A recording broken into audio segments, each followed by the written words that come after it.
the white film on the outside of the brain is the pia mater, and then this is the right hemisphere and the left hemisphere, and they're divided by the longitudinal fissure.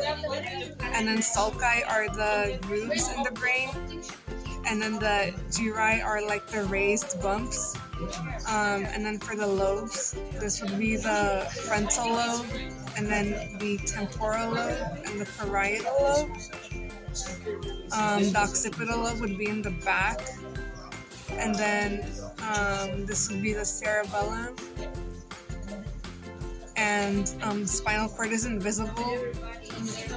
And then for the olfactory bulbs and tracts, they would be located in the anterior portion of the brain, along with the optic nerves, which are a little bit below that.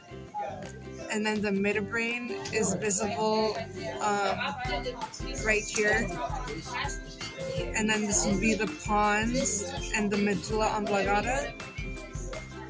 And then the desiccation of pyramids would be located on the medulla oblongata, but it's not visible either.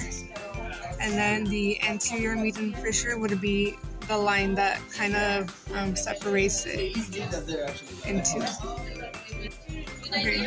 And then as for the olfactory bulbs, we think that a sheep has larger olfactory bulbs than a human because it needs a stronger sense of smell to survive.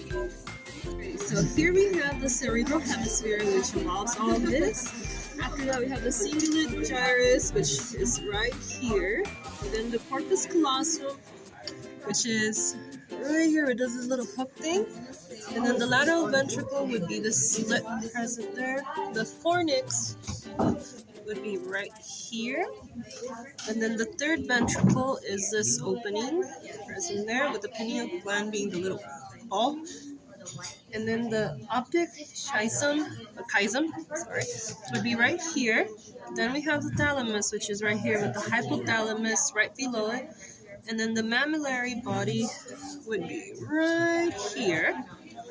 And then after that, we go to the fourth ventricle, which you have to open, and it's right there. Then we go to the midbrain, where you would be present right there.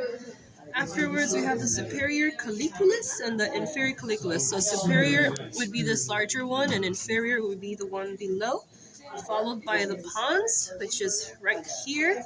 And then we have the medulla oblongata, which is this hanging part, followed by the cerebellum, which is this large section. And then the arbor vitae is this tree-looking formation. And that's it. Alrighty, so the gray matter is here. The white matter would be this inner side here. The cortex fiber is going to be the outer side. The nuclei is going to be this area here. The association fibers are going to be up here. The corpus callosum is this line, this white thing here. And then the projection fibers are going to be this outer side here.